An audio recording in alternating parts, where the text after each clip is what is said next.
Did you know that natives misunderstand fast English just like you? Don't believe me? Let's watch this clip. Do you want the cancer? The what? Do you want the cancer?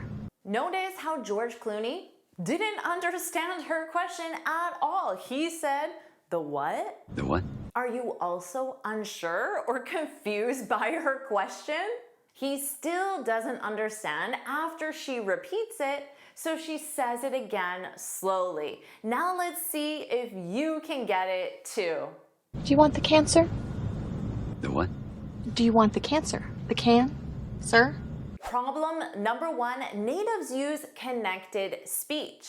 That's why can, sir, sounded like cancer because they are the same sounds. So when you don't put a pause between them, do you want the can, sir? Do you want the cancer? Cancer? Cancer? It's exactly the same. This makes for a memorable scene in a movie, but it happens in real life every day. Let's find out what you hear in this clip. Now why'd you lie? It started with then. Did you hear the rest? Let's listen again. Now why'd you lie? Now why'd you lie? He said, then why'd you lie? Why did you lie? Then why'd you lie? But that was very difficult to hear, right? A native would definitely misunderstand this too. Why did you sounds like why'd you? Why'd you? In connected speech, why'd you? But notice, we have Jew, but then the next word is lie, lie.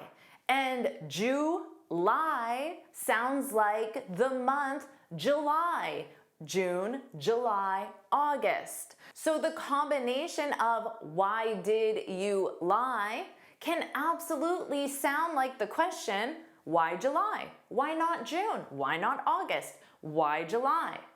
I'm going to say both, and you tell me if I'm saying number one or number two. Why July? Which one? I said number two. I'll do this again. Why July? Which one? I said number two. Why July? Which one? I said number one, but let me tell you, there's no way a native speaker would distinguish between the two. So what's the solution? Of course, you can simply ask the person to repeat it again and maybe specify slowly. Or another great solution is to understand the context. In the context of a beverage cart coming down the aisle on an airplane, maybe you can understand the context is a can of soda. Or maybe with the why July, maybe they were just discussing a lie that someone told. So the question, why July, you understand the context based on what you were discussing. Let's see what you hear in this clip. Did you call her? That was fast, even for a native. What did she say? Let's listen again. Did you call her? Did you call her? She said, did you call her? But in connected speech, we can take call her and it becomes caller, caller. But this may cause confusion because the same pronunciation is a caller, which is a dog collar. Now in this clip, did you was also connected as did you, did you. Did you call her? Did you call her? The solution to understanding fast English is getting comfortable with the connections that natives make. Let's listen to some clips and see if you can identify the connected speech. Give me a break. The speaker said, a break. Give me a break. Give me a break. Did you get it? Did you? Did you? Did you? Did you get it? Gimme, gimme, give me as a reduction is gimme, gimme. Give me a break. How about this clip? I gotta go. I go. I gotta go. I gotta go. She said, I gotta go. Was that easy for you? Most students, even at a more beginner level, know that got to as a reduction is gotta. A reduction is a form of connected speech where you take two words and it sounds like one. This isn't something that native speakers think about. I don't think to myself, I'm going to use the reduction. It just comes out naturally because it's easier to say gotta instead of got to.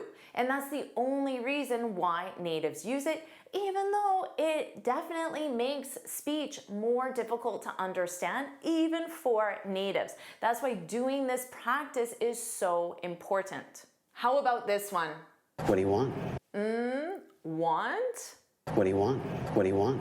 He said, what do you want? So here, what do you is a very common reduction of three words that sounds like one.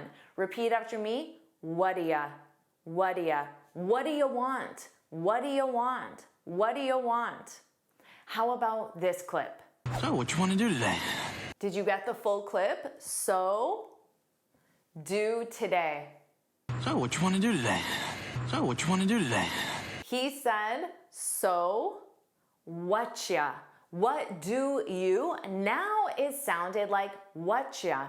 Whatcha? So you may ask someone, what you doing? What you doing? And notice that G at the end was also dropped. What you doing? But remember, it can also sound like what'ya. So we have the same three words, what do you, and two different reductions that are both common. What'ya, whatcha. What'ya is more common, but definitely you will hear whatcha. And that wasn't the only reduction because we also had want to, wanna. So you can say, what you wanna do tonight? What do you wanna do tonight? Exactly the same meaning, different pronunciation, and very different from what do you want to do tonight? Let's try this one. Well, it could have been worse, right? Could have been my money. This was longer. Did you get it? It been worse, right? Been my money. Well, it could have been worse, right? Could have been my money. Well, it could have been worse, right? Could have been my money. He said, it could have been worse, right? Could have been my money. Could have, which is grammatical, is reduced to coulda. Coulda is not a word. It is the way that the words could have are naturally pronounced in fast, casual English. So notice we're taking that entire word have and we're reducing it to but you're connecting it to could, coulda. The same is done with should have, shoulda, would have, woulda. Another thing to notice in this clip is how the subject was dropped. Natives often drop subjects and auxiliary verbs. This may be confusing for students, but natives generally understand based on context, even when grammar isn't always there. So full grammatical structure would be, it could have been my money. That's full structure and clear pronunciation. Unfortunately, for everyone, including natives, this will often sound like could have been my money. Let's try this clip. I'm gonna be late for homeroom. I'm B for homeroom. I'm gonna be late for homeroom. I'm gonna be late for homeroom. She said, I'm gonna be late for homeroom. So here we have the reduction going to gonna. Most students know that. Just remember, this isn't a word, it is the pronunciation of going to in fast spoken English. And did you notice how late? You may not hear that T. So it may cause a miscommunication because it will sound like late, late. So it may sound like the word lay. The only thing is a native speaker would use a flap sound, which means we stop the sound, late. Now let's listen to this one. I'm just gonna be a little late. I'm just a little. I'm just gonna be a little late. I'm just gonna be a little late. Alec Baldwin said, I'm just gonna be a little late. So again, we have gonna, going to is gonna. Now in this case, because late came at the end of the sentence, it's more likely you'll hear the T, but it was still a softer T. It wasn't as pronounced as you'll hear it in a dictionary audio clip where it will say late. In real spoken English, it sounds more like late or late. A very soft T, even at the end of a sentence. Now let's see how you do with this clip. Say, talent's a dime a dozen. Did you get it? See talents? Say, talent's a dime a dozen. Say, talent's a dime a dozen. He said, see talents, a dime a dozen. A dime a dozen. Now here you may hear the individual words, but not understand what it means, because this is an idiom, a dime a dozen. This doesn't have a literal meaning, so you can't take the words and understand the meaning. A dime a dozen means very common, easy to find, so therefore it's not special or valuable. Everyone's talented. You need more than that. Talent's a dime a dozen. Let's try this one. Really? Get out of town. Did you get it? Really? Get? Really? Get out of town. Really? Get out of town. He said, really? Get out of town. Get out of town. So here we have a reduction out of, outa, outa. But again, you need to understand the expression to know the meaning, because the individual words don't have a literal meaning. The expression is get out of town. This is what you can say. That means that's surprising, or I'm surprised, or that's interesting news. So if your friend, sister, husband says, I got a promotion and it comes with a new company car, and you want to express your surprise, you can say, get out of town. Get out of town with that reduction, outa. Get out of town. Get out of town, a new car, that's amazing. Get out of town. So learning connected speech is important, but also learning advanced grammar, phrasal verbs, idioms, and expressions is so important to understand natives. How about this one? I'm not hangry, Tito. Did you hear it? I'm not Tito. I'm not hangry, Tito. I'm not hangry, Tito. She said, or exclaimed, I'm not hangry. I'm not hangry, Tito. So hangry is a relatively new word in the English language.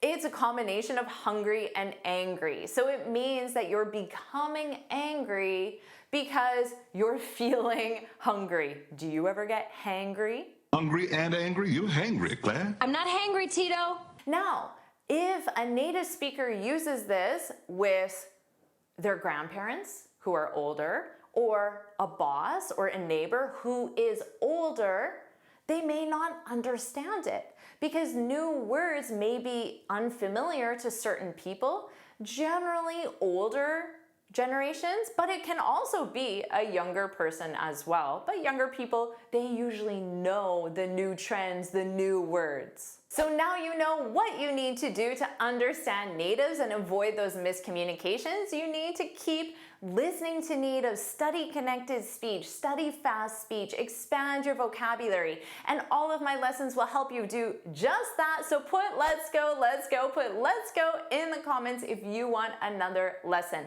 And of course, make sure you like this lesson, share it with your friends, and subscribe so you're notified every time I post a new lesson. And you can get this free speaking guide where I share 6 tips on how to speak English fluently and confidently. You can click here to download it or look for the link in the description. And here's another lesson I know you'll love. Watch it now.